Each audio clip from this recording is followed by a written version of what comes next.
बिटिआरनि बिखायाव थानाय मानास माहारियारि पार्कआव बोथोरनि मोजां मिजिं लाबोदों। नंगौ, बे बोसोराव मानासाव सफैदों 22,000 हादरनि आरो गुबुन हादरनि दावबायारिफोर। थारैनो आसाम आरो हादरनि गेजेराव मुंदांखा मानास नेशनेल पार्कआव दावबायारिफोरनि अनजिमाया गोख्रै बांनो हमनाया मोजां खौरां। बेनि अनगायैबो जिब-जुनारफोरनि अनजिमायाबो बांसिनदों मानास माहारियारि पार्कआव।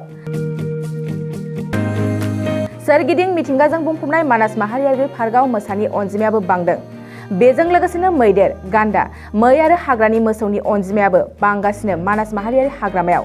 दासान्दि मानासाव मिथुन, सना गाबनि मोख्रा आरो गोबां रोखोमनि जिब-जुनारफोराबो दं। पार्कनि सुलुं बादिब्ला बे बोसोराव दावबायारिफोरनि अनजिमाया गोख्रै बांसिनदों। हादरनि आरो गुबुन हादरनि दावबायारिफोरनि गोसोखौ मानास नेशनेल पार्कनि समायना मिथिंगाया गोसो बोनो हादों होननानै फोरमायदों। लोगोसेनो दावबायारिफोरनि बांसिननायजों दासिम 50 लाखनि 2023-24 सोलोंथाइ बोसोरनि थाखाय गोदान मुं थिसननाय लानानै फैदों बड'लेण्ड एकाडेमि सिनियर सेकेन्डारि फरायसालिया। क'क्राझार जिल्लानि तिनिआलियाव थानाय बर' बिजोंनि बड'लेण्ड एकाडेमि सिनियर सेकेन्डारि फरायसालिया दायो केजिनिफ्राय 9 थाखोसिमनि गोदान मुं थिसननायखौ लागासिनो।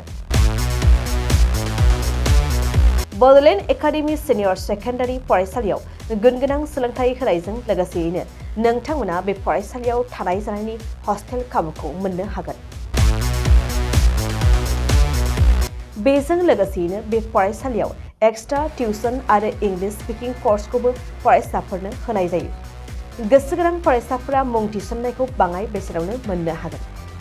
बेनिखायनो बड'लेण्ड एकाडेमि सिनियर सेकेन्डारि फरायसालियाव फरायसा एबा नोंथांमोनहा मुं थिसननायनि बागै मिन्थिनोब्ला नैबे मबाइल नम्बर 9101488399 नङाब्ला थोंजों फरायसालियाव थांनानै खौरां लाहैनो हागोन।